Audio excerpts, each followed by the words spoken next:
Too. Andre, I want to hear from you. You are Instagram's most wanted single bachelor right now, and you want to tell me? Okay, Instagram and Twitter, my fault, and Snapchat. Are you on all? Okay, I'm sorry. Go ahead, Dre. Tell us from a male point of view. Well, what's up, everybody? Okay, so this is Minister Andre Crouch. For those of you who don't know, y'all see him playing every week. Y'all don't know he carries that gospel in his back pocket too. Okay. So, I think it was a good point that Asia brought up that she was a virgin.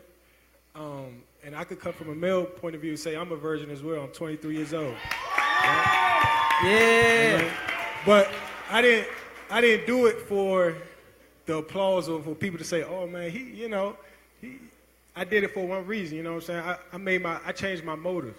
When I was in high school, I did it for the, oh man, he a virgin, you know. But I had to change my motives because doing it for oohs and ahs, once you get it, it's like, then you don't value it no more.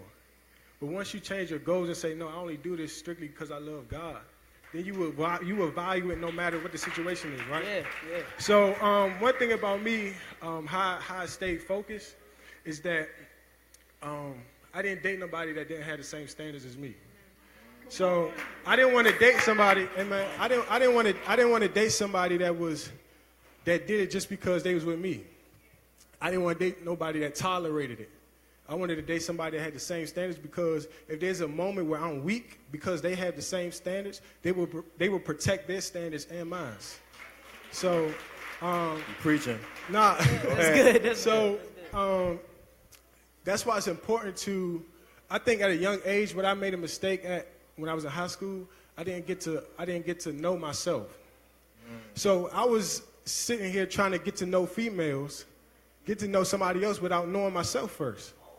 So I didn't even know what I had to offer a female. I didn't know my value. So I was going into situations and I was compromising some things where I was getting close. I was on the fence of being very close. I'm telling you, it's by the grace of God that I kept my purity, because it was sometimes where I didn't know myself, I didn't value it, and I was about to give it up. And the thing is, what we have to understand is what Asia said, a lot of people, when they do it, they end up heartbroken. And I'm blessed to have a lot of big brothers in my life that have done it. And then they switched over to live a pure lifestyle.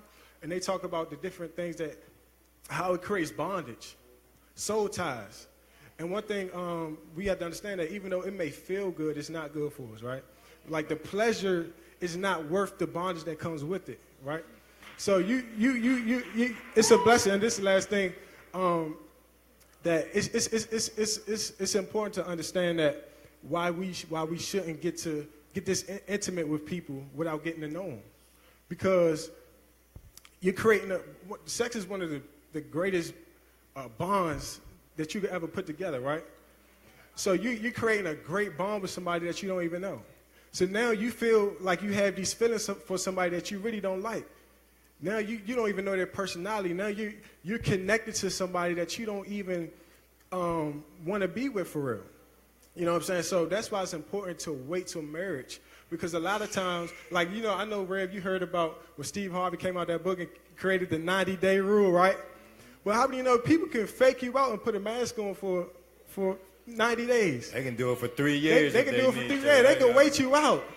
People can wait you out. Yeah. But if you make them wait till marriage, like, no, you only getting this if you down for the long haul. If you down to be with me forever. If I'm the only one you want to be with, then we can get there. So, amen.